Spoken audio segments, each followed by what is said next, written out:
United States across the globe. This led to the unipolar movement of the United States. So after the end of Cold War, when the Berlin Wall was crushed, when the Berlin Wall was collapsed, the unipolar movement began. And this movement is also called as American hegemony. So in the last class, I had also told you what hegemony is. Hegemony means preponderant power of an actor over others. Let's say in this class, if there is one individual who controls everyone, then that person is a hegemon. In the same fashion, in the world order, if one country has preponderant power over every other actor, then that country becomes a hegemon. And scholars like Mearsheimer, which we had discussed in the last class, John Mearsheimer argues that United States should aim to become a hegemon in international politics. So the next topic that we are going to study today is hegemony in international relations and the unipolar movement of United States after the end of Cold War. So you can give a timeline to this. 1991 to 2008. 1991 to 2008, hegemony in international relations, also right, and unipolar movement of USA. Unipolar movement. Unipolar movement of USA. USA became the sole preponderant power on earth. So right now, the definition of hegemony. Hegemony refers to the preponderant power. Hegemony refers to the preponderant, P-R-E-P-O-N-D-E-R-A-N-T, preponderant power which can dominate others, preponderant power which can dominate others and can dictate rules of the system.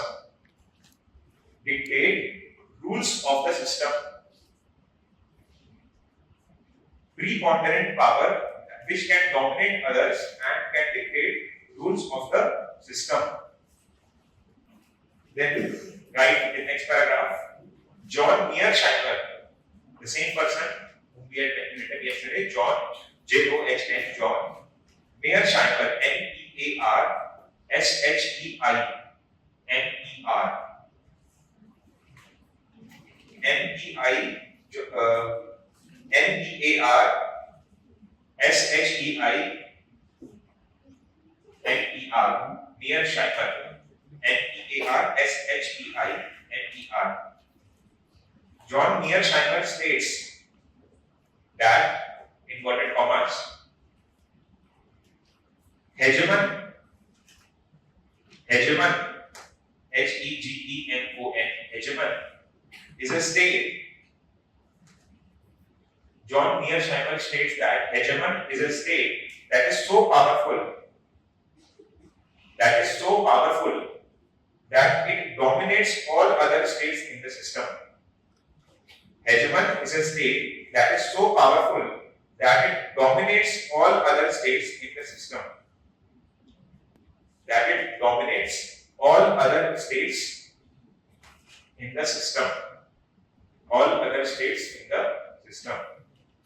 It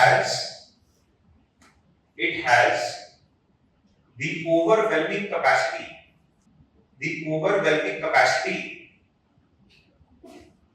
overwhelming capacity to shape international system. It has the overwhelming capacity to shape international system, both coercively, C-O-E-R-C-I-V-E-L-Y, coercively. Coercion means by force. So both coercively and non-coercively, which means both by force and without force. So hegemon has overwhelming capacity. It has overwhelming capacity to shape international system, both coercively and non-coercively. non-coercively. Then write the demise of Cold War. The demise, D-E-M-I-S-E, demise means death. The demise of Cold War. The demise of Cold War led to the rise of unipolar world order. Unipolar world order. The demise of Cold War led to the rise of unipolar world order with USA as the hegemony power. The demise of Cold War led to the rise of the unipolar world order with USA as the hegemonic power. So 1991 onwards, we see that in 1989-90, the Soviet Union disintegrates, the Berlin Wall collapses. 1991 onwards, you see that the range of countries across the world starts adopting neoliberal economic policies. Don't try to misunderstand. What is neoliberal? So what had happened is, we had discussed that there was a scholar in economics known as Adam Smith. Adam Smith had given an economic theory that open and free markets should be promoted in the state system in order to create wealth. Okay. Now what had happened is that this had led to wealth inequality in 17th, 18th century, and this led to the rise of communism and Marxism. This we had discussed yesterday. This led to the communist revolution in Russia. This led to the communist revolution in China. This also led to the rise of socialism across Europe. But in 1990, with the disintegration of USSR and the greatest communist power, the neoliberal movement, which means that the erstwhile liberal movement that was started by Adam Smith, rekindled. Various scholars came forward and said that open market, free trade needs to be promoted again. This is called as neoliberal. So, countries after countries started opening up their economies in 1990s. 1991, India undertook what is called as LPG reforms. Those from economics must be knowing this. LPG, liberalization, privatization, globalization. India undertook LPG reforms. One of the major reasons was that in 1991, USSR had got disintegrated. India was extremely close to USSR for aid and other development cooperation. Since USSR was now out of the picture, India realized that its economy can only survive in an open market.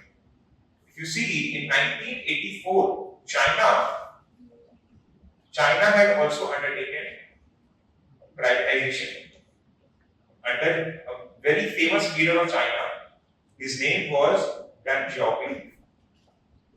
D-E-N-X-I-A-O-P-I-N-G.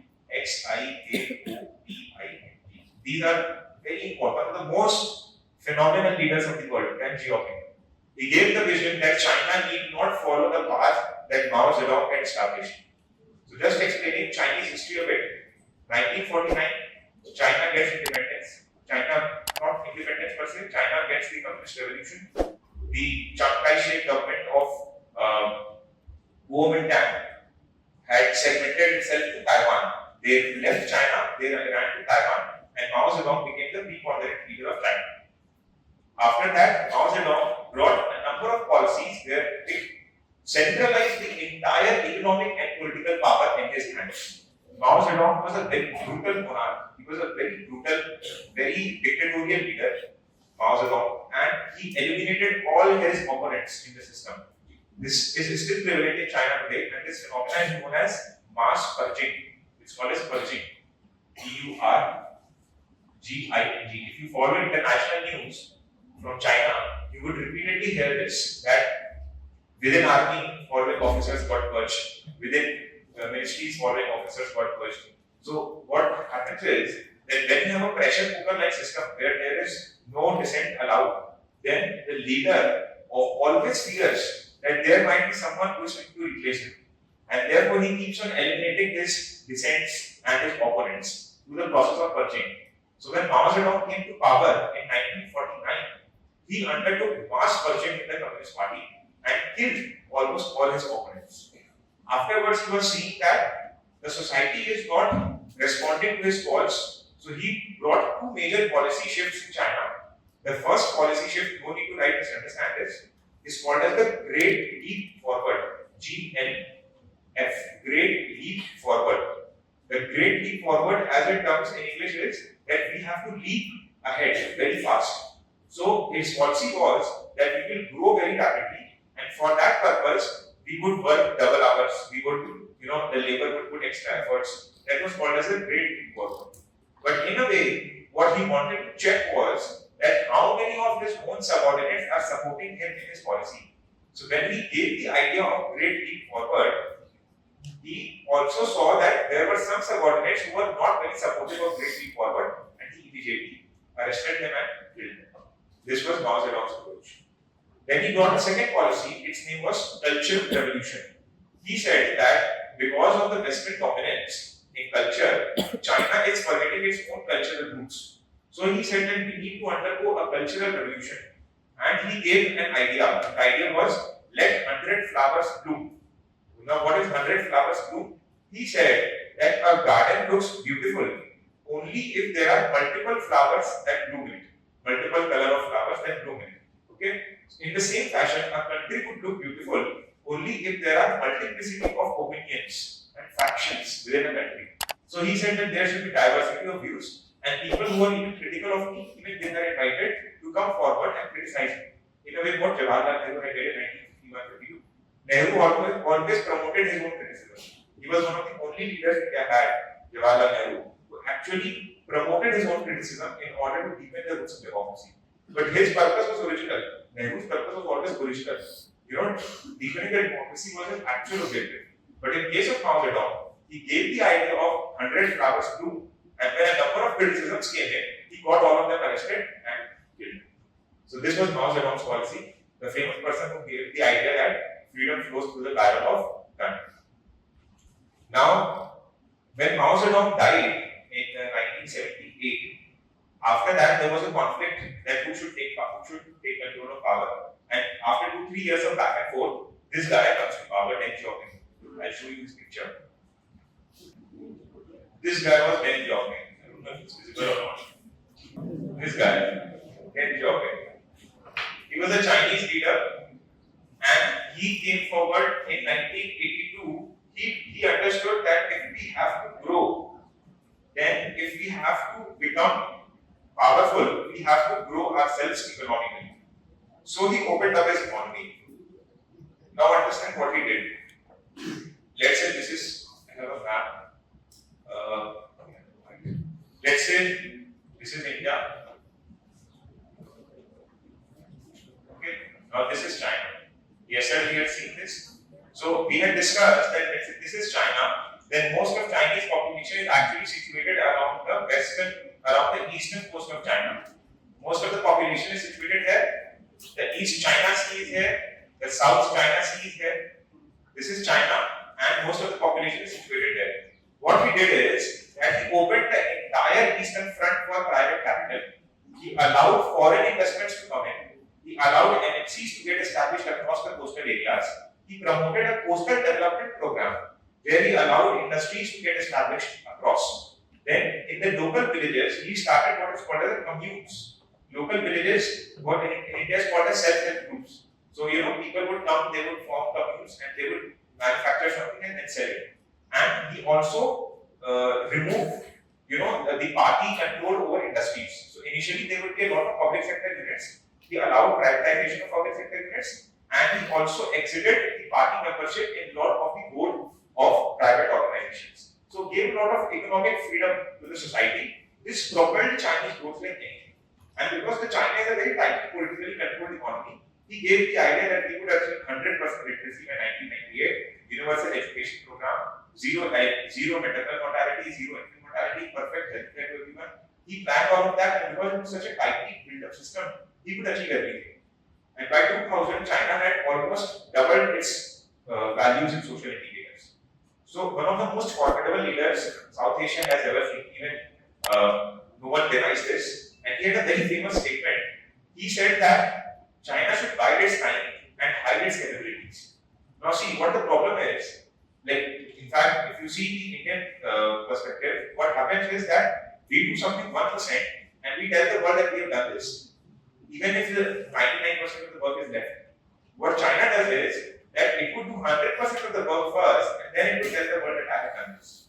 Because of this leader's ideology, that hide your time. Do not tell the world that I have this power. If you have power, hide it. Keep it within your pockets. Do not tell anyone. And bide your time and hide your capabilities. Do not show your capabilities to everyone. Only when the right time comes, show your capabilities. This leader died in 1996, but the effort that he had done also remained over, and even in subsequent years of Chinese leadership, from 2000 to 2010, China experienced almost 10% growth rate, and China became the second largest economy in the world. It almost zeroed down its poverty figures and became extremely rich. So this is about China. Now, in the unipolar movement, when America was rising, the Chinese rise was actually facilitated by the United States, because many United States felt that if China is integrated in the world system, if China is allowed to, develop very close economic ties with the United States, it would develop what we read yesterday as complex interdependence between US and China. So various scholars like Kevin Rudd and various other US scholars claim that the Chinese rise should be promoted, because if China rises, it would become economically more dependent on US. And as it becomes economically more dependent on US, its quest for global hegemony would reduce, and it would come within the US's sphere of influence. This is the liberal theory that was prevalent in the United States between 1990 and 2005. So the Chinese rise is actually facilitated by the United States. But there was one man who rejected this theory, and that man was Mearsheimer. John Mearsheimer in 2003 wrote the book The Tragedy of Great Power Politics, and wrote for the first time that the Chinese rise is a facade. China is not rising to impress the Americans. China is rising because it wants to replace the Americans. It wants to become a global hegemon. It wants to become a global superpower. It wants to open to the global order, replace the international laws, and claim global hegemony. When his book came out, it became extremely controversial, and there was another man named Graham Allison, scholar, who gave similar theory as Mearsheimer and claimed that Chinese rise is very negative for the United States. This opened the eyes of the United States for the first time, and US started taking China very seriously. And then came the 2008 global financial crisis. Now what happened? In 2008, till 2008, US had preponderant power in the world. But in 2008 financial crisis, there was a housing finance crisis in the United States. Some of the housing finance companies, they became bankrupt. As a result, multiple banks of United States failed to survive. This led to various companies getting over-leveraged. This led to global financial crisis, and world across, the company's growth rate slowed down. This gave opportunity to China to think that now its time has come. Now China has to push its weight and open the global order as it always wanted. So China declared that by 2050, it would achieve the Chinese reunification. What is Chinese reunification? The one China policy that China always emphasizes, where Tibet, Taiwan, Hong Kong, Xinjiang, these would become integral part of China without any ifs and buts. This nerved the United States for the first time, and it realized that the Chinese rise is actually not so peaceful. Okay, so this is the period of 1991 to 2008, where US remained a unipolar superpower with facilitating the rise of China. China took the help of the United States to grow itself economically, but in 2008, when the global financial crisis came in, the Chinese thought that this is the moment of the decline of the West and rise of the rest. So, right the first event, 1989 Gulf War. 1989 Gulf War. US declared war without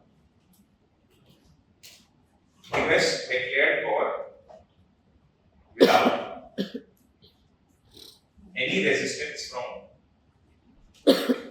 Soviet Union. US declared war without any resistance from Soviet Union. Showcased showcased the coming of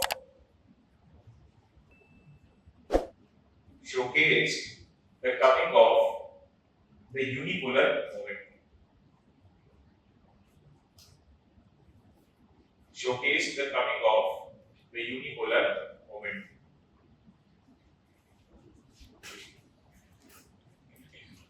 Showcased the coming of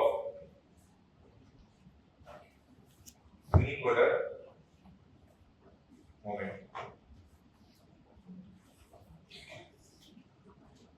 Then write 1999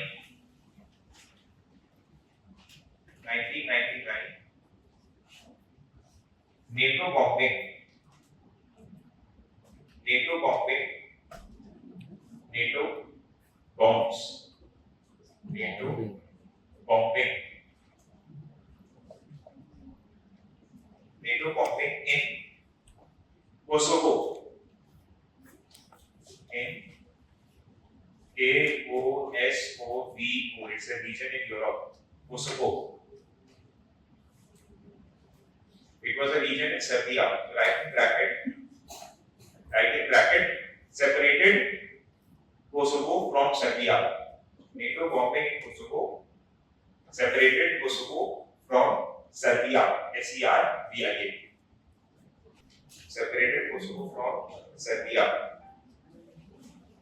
Then write 9/11, 2001, 9/11. You know what 9/11 is? 9/11 was a terror attack in the United States that was led by Al Qaeda. 9th month, 11th date. 9/11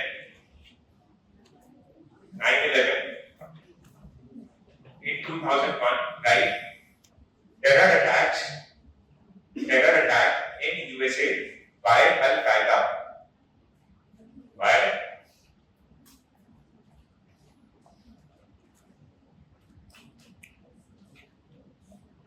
Al Qaeda. Okay. Immediately after this, US starts what's called as, from 2001 only, right? The same, right? GWOT, Global War on Terror. Write down Global War on Terror. GWOT, Global War on Terror.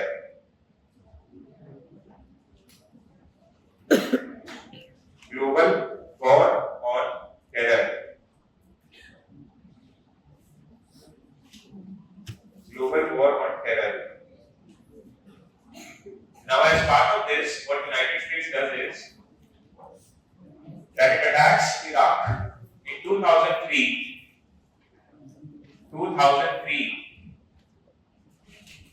US attacks Iraq. IRAQ. Iraq. In order to topple, write down, US attacks Iraq in order to topple, TOPPLE, in order to topple. Topple means, remove. But in order to topple Saddam Hussein regime. In order to topple Saddam Hussein regime. US attacks Iraq in order to topple Saddam Hussein regime. Saddam Hussein, SADDAM, Hussein, HUSSEIN, Saddam Hussein regime. What happened is there any doubt? Any doubt? The next point, right? US sends its troops. US sends its troops in Afghanistan. US sends its troops in Afghanistan. US sends its troops in Afghanistan to remove the Taliban regime. US sends its troops to Afghanistan to remove Taliban regime.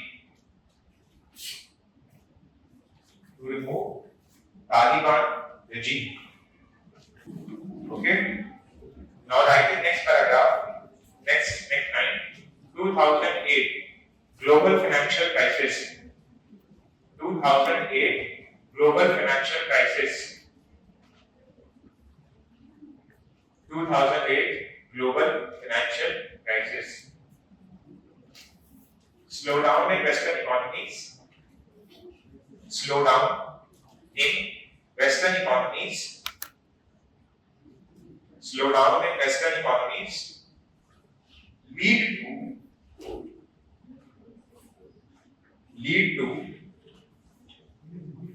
lead L-E-A-D lead to rise of, write in inverted comma, rise of R-I-S-E, rise of the rest. Rise of the rest. Rise of the rest. Close the inverted commas. Then write Fareed Zakaria. We had said about yesterday. Fareed Zakaria. F-A-R-I-D. Fareed. F-A-R-I-D. Fareed Zakaria. Z-A-K-A-R-I-A. Fareed Zakaria. Fareed Zakaria describes this as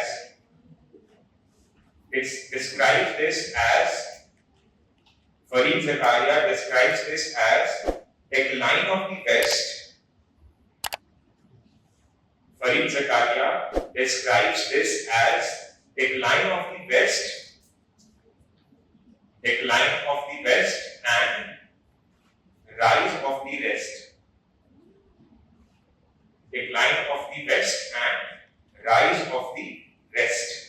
You know, he says that the West is now declining and the rest is rising, which means that the rest of the country is rising. Now, the next topic that we are going to read is Cold War 2.0. Get ready. Cold War 2.0. So, write down under this after 2008.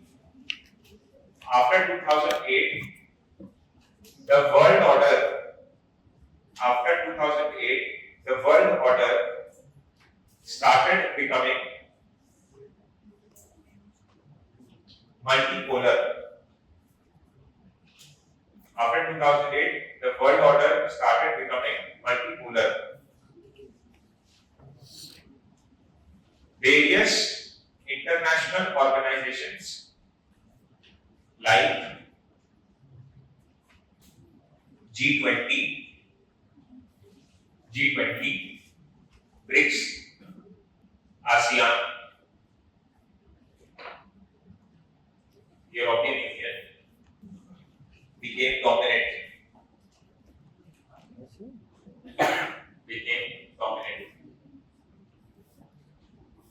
This question the US hegemony. This question the US hegemony. Now see, write in next paragraph.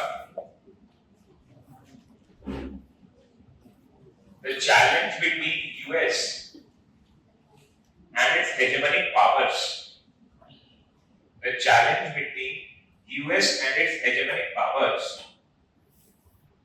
The challenge between US and its hegemonic powers and other states for global dominance is termed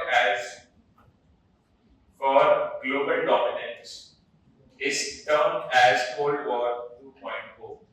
The challenge between US and its hegemonic allies and US and its hegemonic powers and other states for global dominance is termed as Cold War 2.0.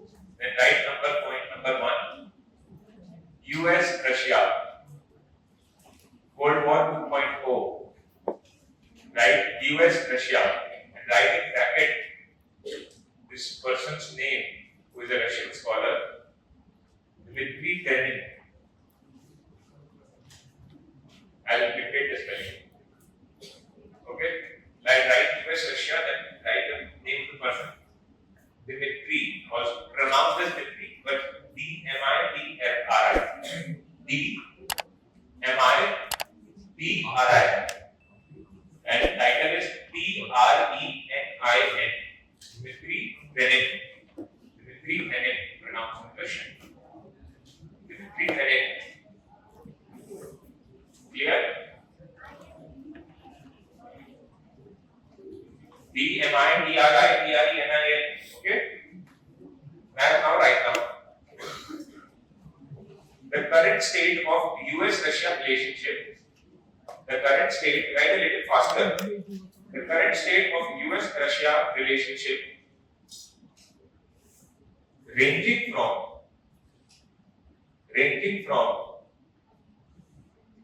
the current state of US-Russia relationship ranging from contestation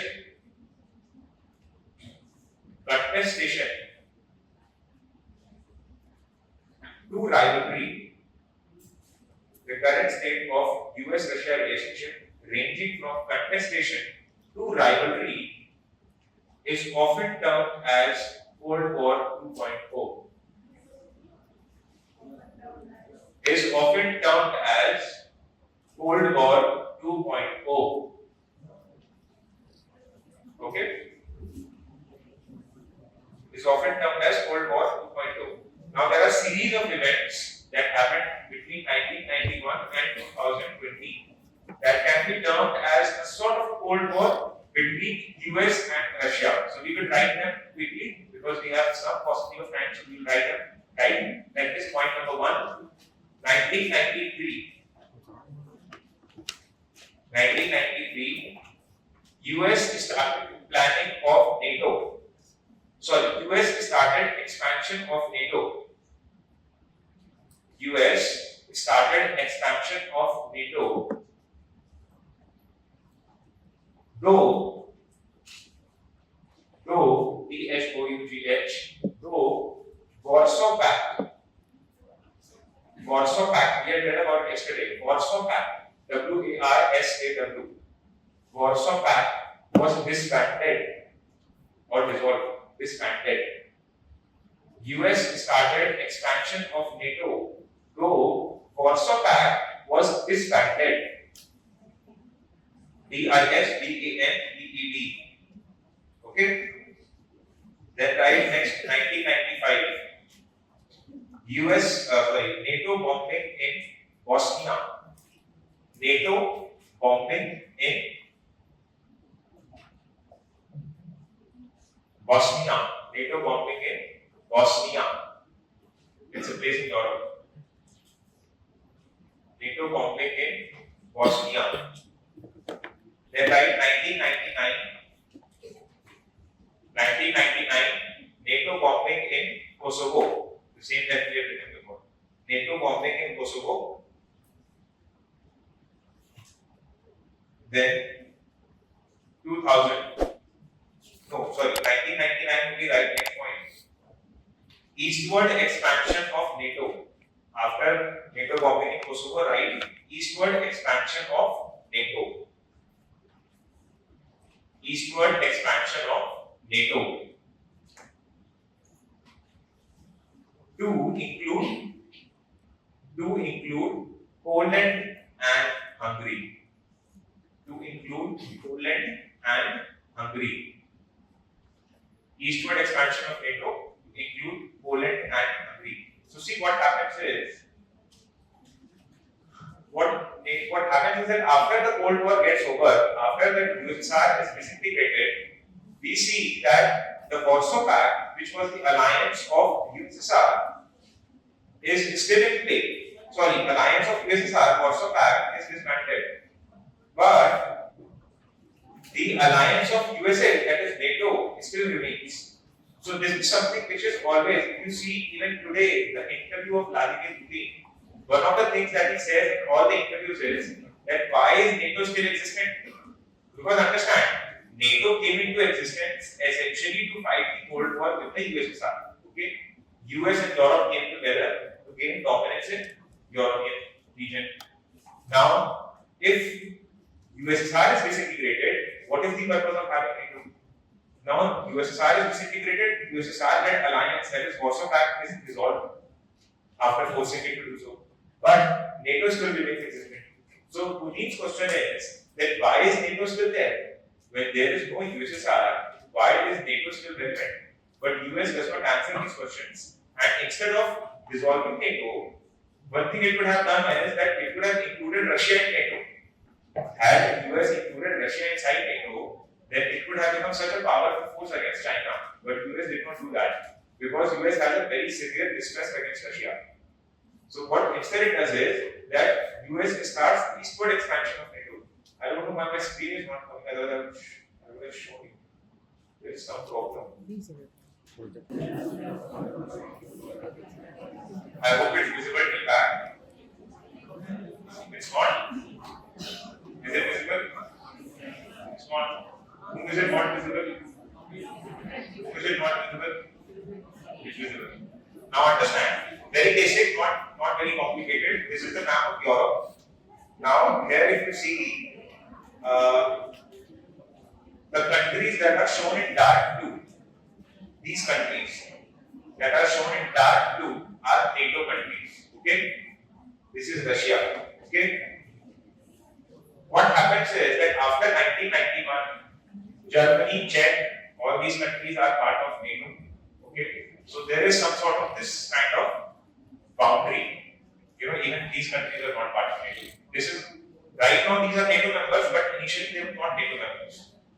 What happens is that after 1991, Russia, USSR gets disintegrated.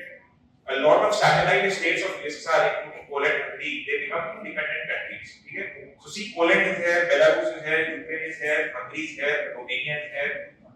Okay? All these countries, Poland, Belarus, Ukraine, Romania, Bulgaria, these were all part of USSR.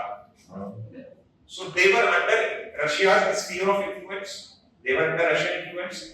Now 1991, Russia gets disintegrated, Russia becomes independent, and these countries become independent nation states. So Belarus gets independence, Poland, Ukraine, Romania, Bulgaria, Hungary, all of them become independent from USSR.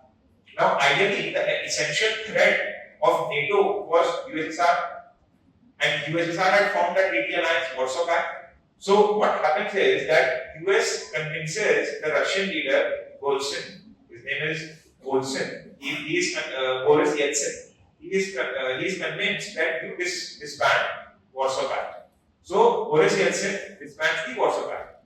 But the US leadership gives verbal assurances that we will also disband NATO after. But they do not disband NATO. Instead, after a few years, instead of disbanding NATO, they start eastward expansion of NATO. Now understand Russian dilemma. Russia is a country whose most of industries are located along this border. Here is Moscow, here is St. Petersburg. So its entire industry and most of its population is located here. And it's a very huge country. So the remaining part of Russia is almost empty. Most of them is located here. It's the most important trade center. And NATO, which has actually no security threat or no elements altogether, starts eastward expansion. So in 1995, in 1999, NATO includes Poland and Hungary. Now understand this. Erstwhile member states of USSR, which were under its sphere of influence, are now part of NATO. This puts Putin under a major dilemma. So right now, 1999, this we have written already, eastward expansion of NATO to include Poland and Hungary. Okay? When this happens, there is a major protest in Russia. Russian people understand that US is trying to play games with it, and Vladimir Putin becomes the president. So write the next point in 1999 only, the next point. Vladimir Putin becomes president in 1999. Vladimir Putin.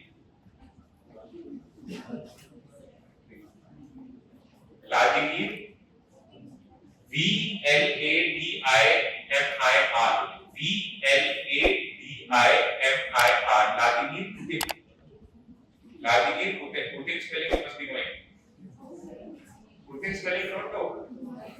Man of Earth right now is so popular. P-U-T-I-N. You guys know now who Putin is? P-U-T-I-N. Vladimir Putin. Vladimir Putin. He becomes the president of Russia. Okay. Now see then what happens. Then right in 2002, 2002,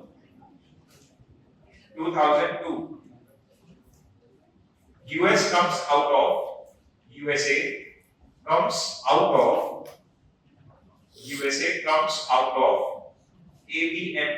ABM. Yesterday we had discussed this. Anti-ballistic missile treaty. Anti-ballistic missile treaty. ABM. Write down ABM, then you can see from yesterday's notes. ABM. ABM. Anti-ballistic missile treaty. In 2002. Okay? ABM. Here, then next 2004. 2004. Now see, Poland and Hungary are part of NATO. What it does is, it makes Bulgaria. So, eastward expansion of NATO to, write down, eastward expansion of NATO to, eastward expansion of NATO, eastward expansion of NATO to Bulgaria, Bulgaria, B-U-L-G-A-R-I-A, Bulgaria, B-U-L-G-A-R-I-A,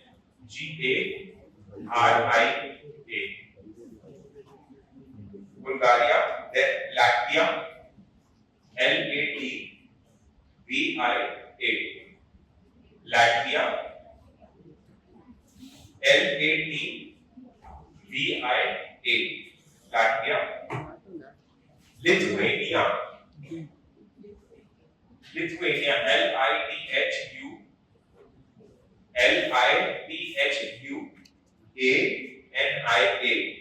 Lithuania, L-I-T-H-U-A-N-I-A,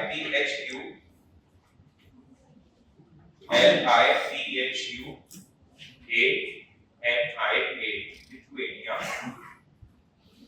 Then next, Estonia, E-S-T-O-N-I-A, E-S-T-O-N-I-A. These are all countries. Estonia. Then next, Romania, R-O-M-A-N-I-A, R-O-M-A-N-I-A, Romania. Then next, Slovenia, S-L-O-V, S-L-O-V-E-N-I-A, S-L-O-V-E-N-I-A, Slovenia. Okay, now see. So, eastward expansion starts. This is Bulgaria, becomes part of NATO. This is Lithuania, becomes part of NATO. This is Latvia, see it is bordering Russia. It is bordering Russia, becomes part of NATO. Estonia becomes part of NATO.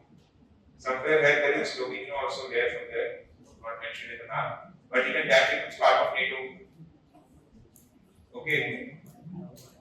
So, the point is that NATO deliberately undertakes eastward expansion just to make Russia nervous. And this makes Russia extremely concerned about its own security and existence.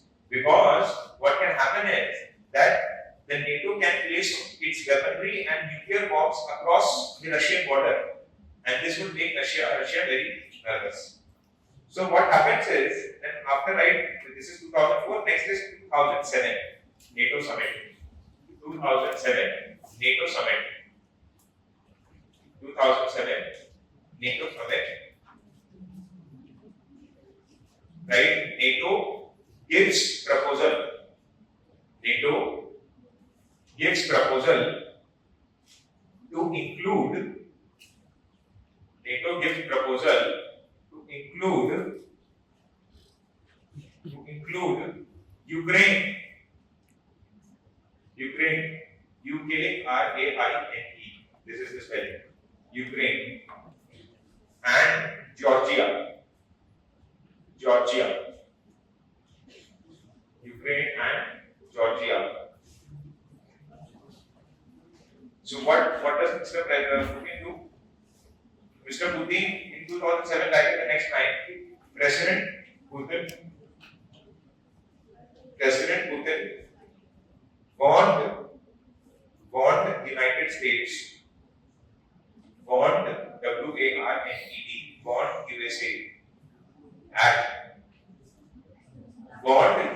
say at 80 at Munich conference.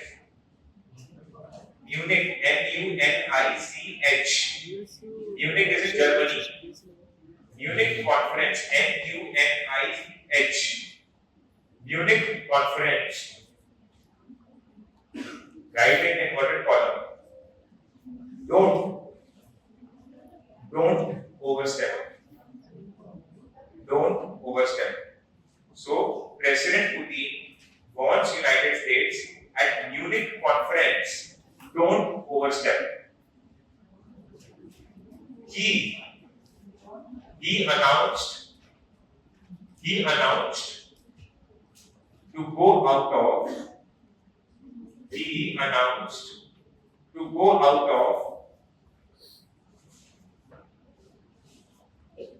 INF treaty. That is INF treaty. He announced to go out of INF treaty. INF treaty. Okay. Then write 2008. 2008. Russia intervened in Georgia.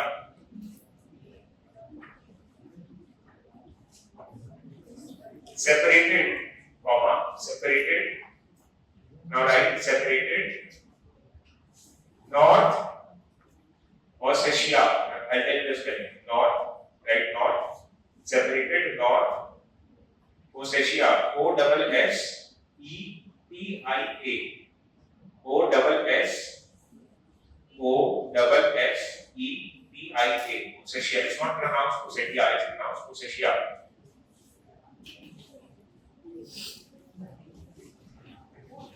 Separated North Ossetia and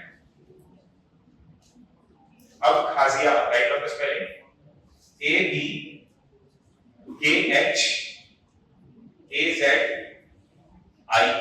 Abkhazia. Separated North Ossetia and Abkhazia.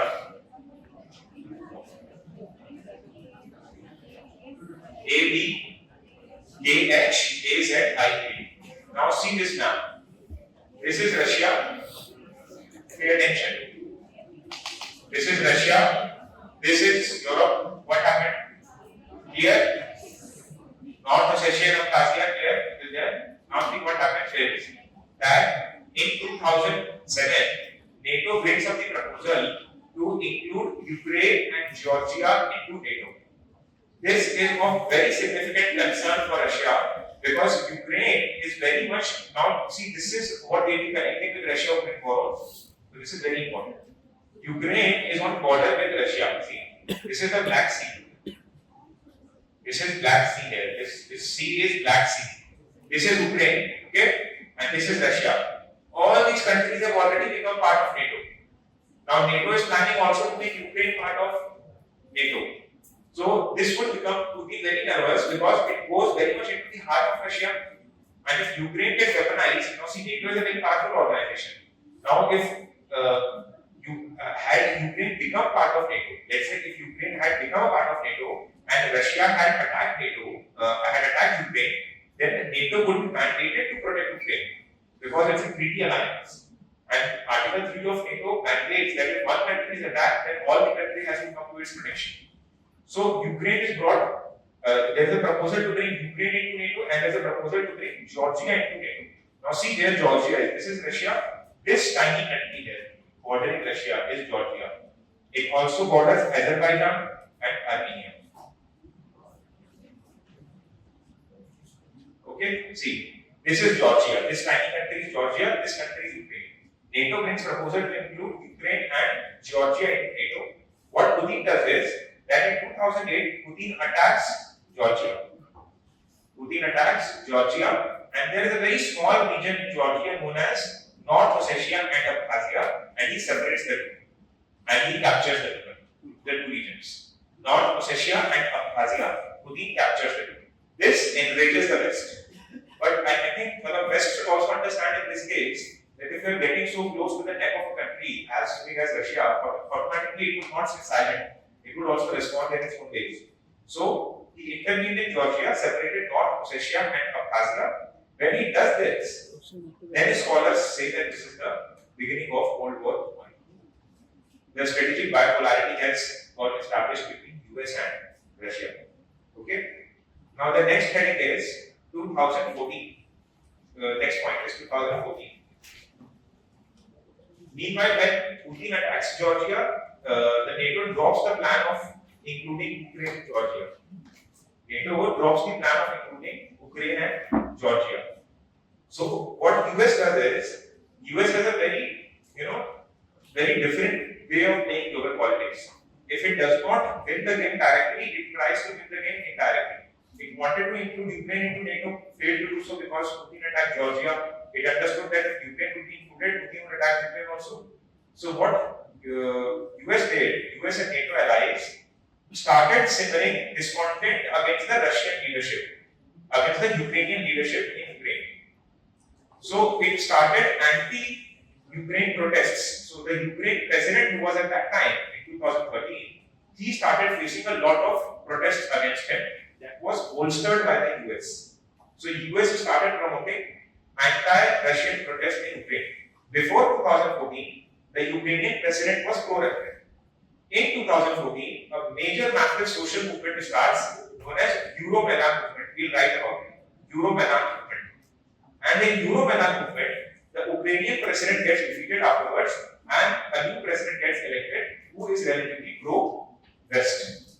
And in the subsequent election, another president gets elected who is totally pro-West and his name is Volodymyr Zelensky. Okay. So, in this way, the Euro-Maidan movement that was funded and resourced by the United States led to the exit of a pro-Russian leader inside Ukraine. So, right now, 2014, Euro-Maidan movement in Ukraine. E-U-R-O-M-A-I-D-A-N.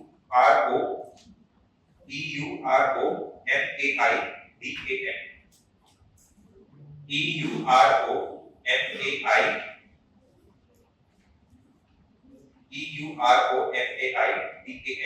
Euro-Maidan movement in Ukraine. Then right, it was the Western plan. It was the Western plan to end pro-Russian dictator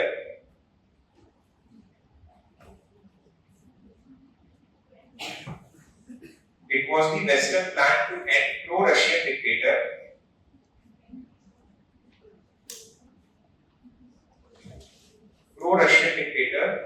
establish democracy,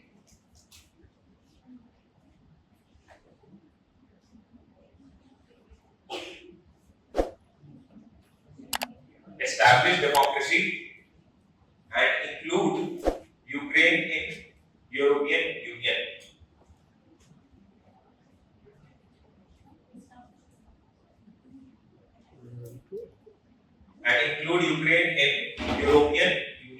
Or EU. Instead of writing European Union, just write EU.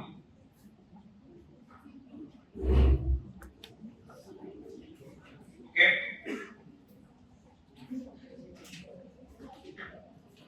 And then write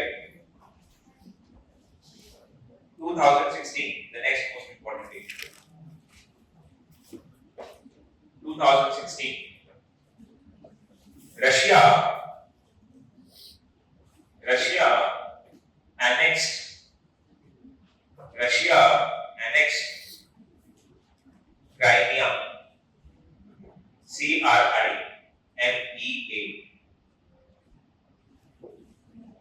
Crimea.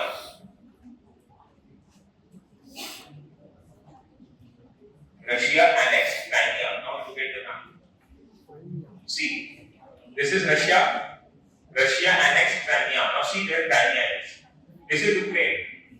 See, this is Black Sea that we had just discussed. This is Black Sea. Now this is small island. I'll zoom it out.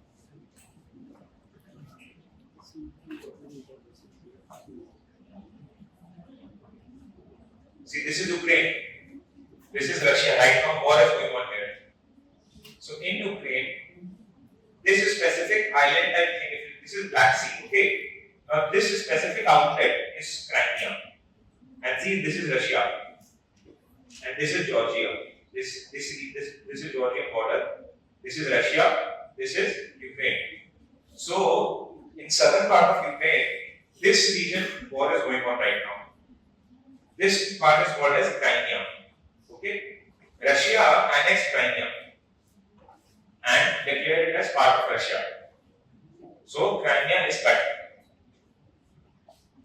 Massive sanctions, right now, massive sanctions are imposed by Western countries on Russia. Massive sanctions, SANCTIONS, sanctions are imposed by Western countries on Russia.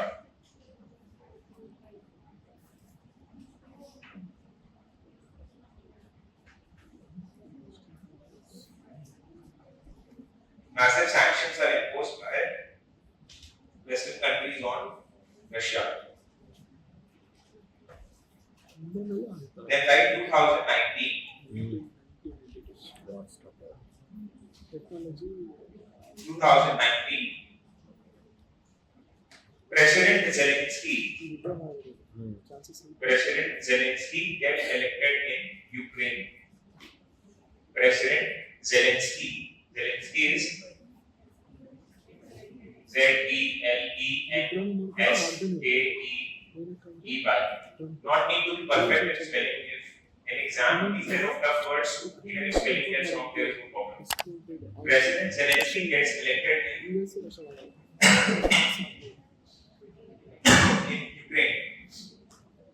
President Zelensky gets elected in Ukraine. The right next date. 24 February 2022. 24 February 2022. Russia attacks Ukraine. 24 February 2022. Russia attacks Ukraine.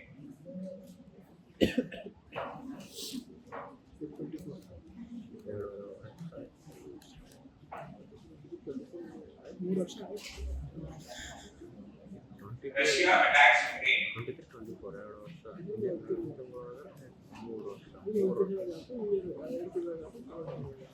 It captures right now.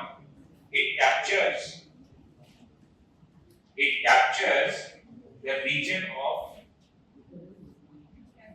It captures the region of. It captures the region of. No, it is this region actually.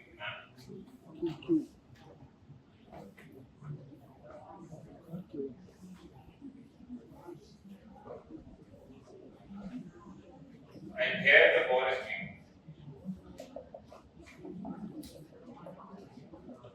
See, it captures the region of Luhansk, Luhansk, Luhansk and Donetsk. Luhansk and Donetsk. Luhansk, Donetsk. Luhansk and Donetsk.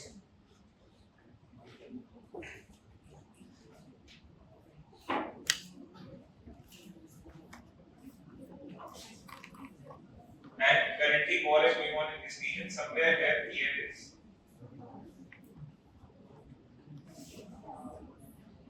Somewhere where Kiev is located. In fact, there was a question in UPSC prelims last year. It gave the name of 7 countries and said which of the following country borders Ukraine.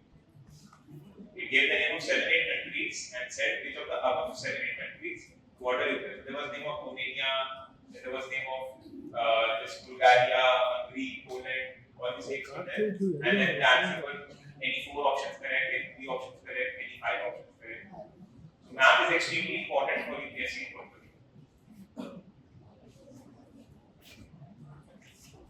Okay, so Luhansk and Donetsk, this is now captured by Russia. The war is going on in this region. In 2022 or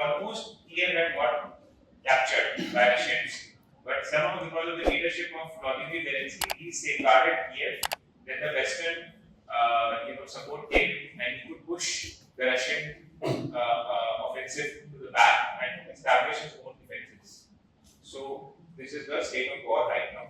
The war is still going on, and it is expected that probably President Trump would end the war somehow out.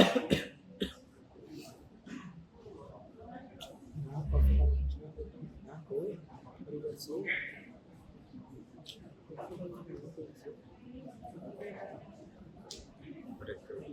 Now next, this is done. Right now the second heading. This Russia, US, Russia is done. Right now the second heading, US, China. Very important topic. For names, very important. There was a question also on US, China. Europe, yes. China.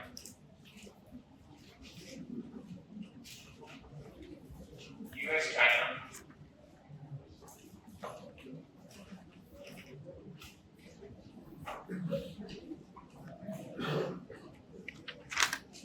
Write down two quotations. The first quotation, when China will come out of its slumber, when China, first quotation, when China will come out of its slumber, it will astonish the world. When China will come out of its slumber, SLUMBR, slumber, it will astonish the world. I had given this quote in first class. Whose quote is this? Anyone can recall? Now, remember Napoleon Bonaparte. Once China will come out of its slumber, it will astonish the world. Napoleon Bonaparte. Write down second quotation. Second quotation. Human history has never seen. Human history has never seen the rise of any country. Human history has never seen the rise of any country in terms of comprehensive national power. Human history has never seen the rise of any country in terms of comprehensive national power as much as China's. As much as China's. CHINA''. As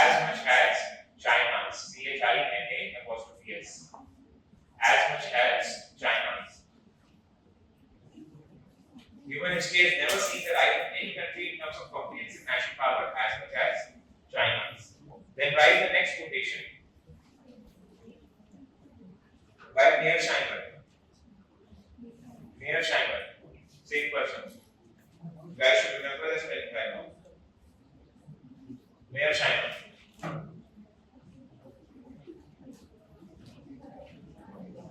Write down China's so-called peaceful rise. China's so-called peaceful rise is not so peaceful. China's so-called peaceful rise is not so peaceful.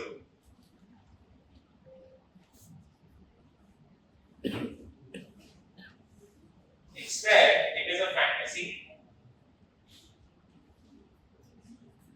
to displace US hegemony. In fact, it is the fantasy to displace US hegemony. US hegemony. US hegemony. So, US needs to contain it. US needs to contain it before it becomes too big. US needs to contain it before it becomes too big.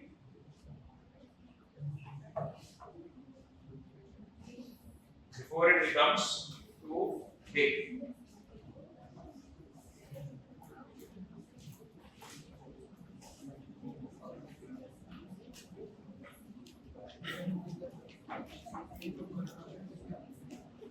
China's case I have already discussed with you. This is China. Most of the population is situated along the eastern coast. East China Sea, South China Sea. The South China conflict also we have discussed. In East China Sea, there is a place named as Senkaku Islands. There was a question in UPSC prelims on Senkaku Islands. That is a disputed territory between between China and Japan. This is India. This is our border dispute with China in Arunachal Pradesh and Ladakh. This also we have discussed. Okay, and we had also discussed the string of pearls. A lot of things in China we had already discussed. I'm not getting into the details, so that is very important. The string of pearls along the Indian Ocean region, the conflict in the South China Sea, the conflict in Senkaku Island, East China Sea, the human rights violation against minorities in Xinjiang, the suppression of Tibetan lamas, and the suppression of protests in Hong Kong and Macau. All of this is going on with China. And the issue of Taiwan, this also we had discussed. So maybe the entire issues of China we had already discussed, so not spending much time on this. But I am expecting that there is any question because see, China is one of the most important topics for civil services right now for the mains examination. So these are the issues that you will have to write when the question comes. I will just write some 2 to 3 points. Rest of the points you already written down. And just to, this is how you will revise. Now I am giving you a bit of a tip here for revision point of view. That whenever, let's say you are revising something, so for the final examination, it is not possible to revise the entire notes 3-4 days back from the day of the exam. So subsequently, as you revise again and again, you shorten down your notes. You keep shortening down your notes. Now we have read so much on China, so we won't be able to revise everything a day back, but we can only revise the core topics. So when you are revising, let's say China from the notes, simply on another piece of paper, you can draw a flowchart like this, that China, what are the major issues? India-China border, India-China border, Tibet, Taiwan, South China Sea, within South China Sea. See, these all you should now be able to recall this because we have discussed this in class very extensively. Tibet, Taiwan, India, China border, South China Sea. Within South China Sea, Spratly Islands, and Paracel Islands.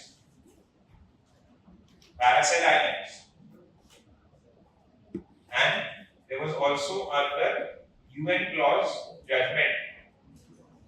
UN clause judgment. This we had discussed in the first class. UN clause, UNCLOS, UN clause judgment. Then East China Sea. Within East China Sea, we had Senkaku Islands. Senkaku Islands between China and Japan.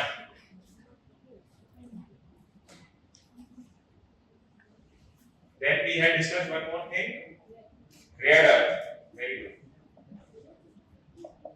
Rare earth. So if you see, in such a short duration of time, we have anyway summarized all the issues around China. Now on the morning when your exam ends, you just have to go through this. Now in your notes you would have written everything in detailed format, but you won't have the time for revising everything. Just have a glimpse of this and go right to it. So you'll be able to recall all these points and write number 1, number 2, number 3. Always whenever you are writing points in the examination, write 1, 2, 3, 4, 5. Why? Because the examiner won't be able to count the number of points you have written. And there is this mental calculation that goes on, that if he has written 10 points, then let's give him high marks. If he has written 15 points, higher marks. So the more points you write, there is this mental thing that goes on with the examiner, that the more marks he or she would end up giving you. So 1, 2, 3, 4, 5, 6. Always whenever you are writing flowcharts, benefits to write in points.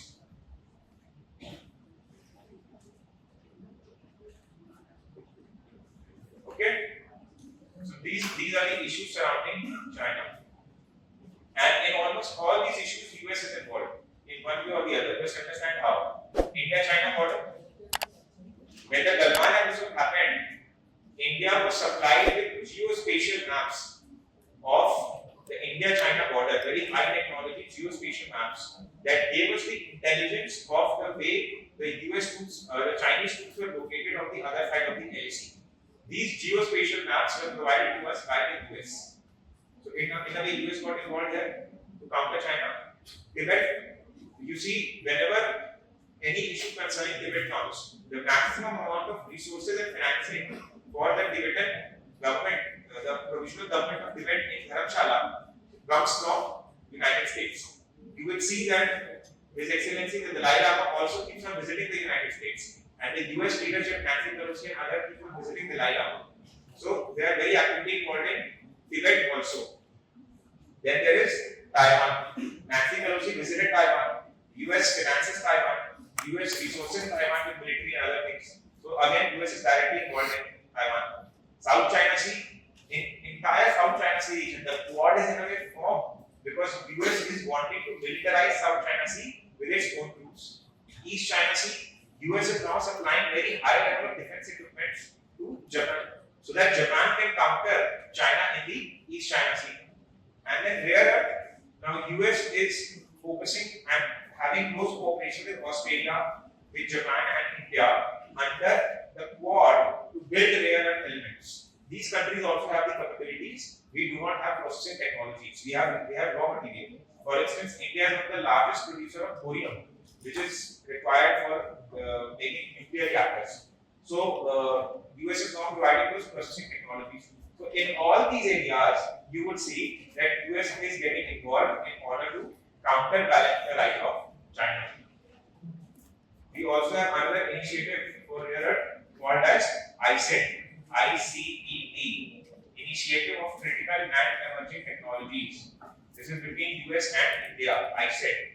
And US is providing us technologies with respect to semiconductors, rare earth, supercomputing, microprocessing, big data, all of that under ICET.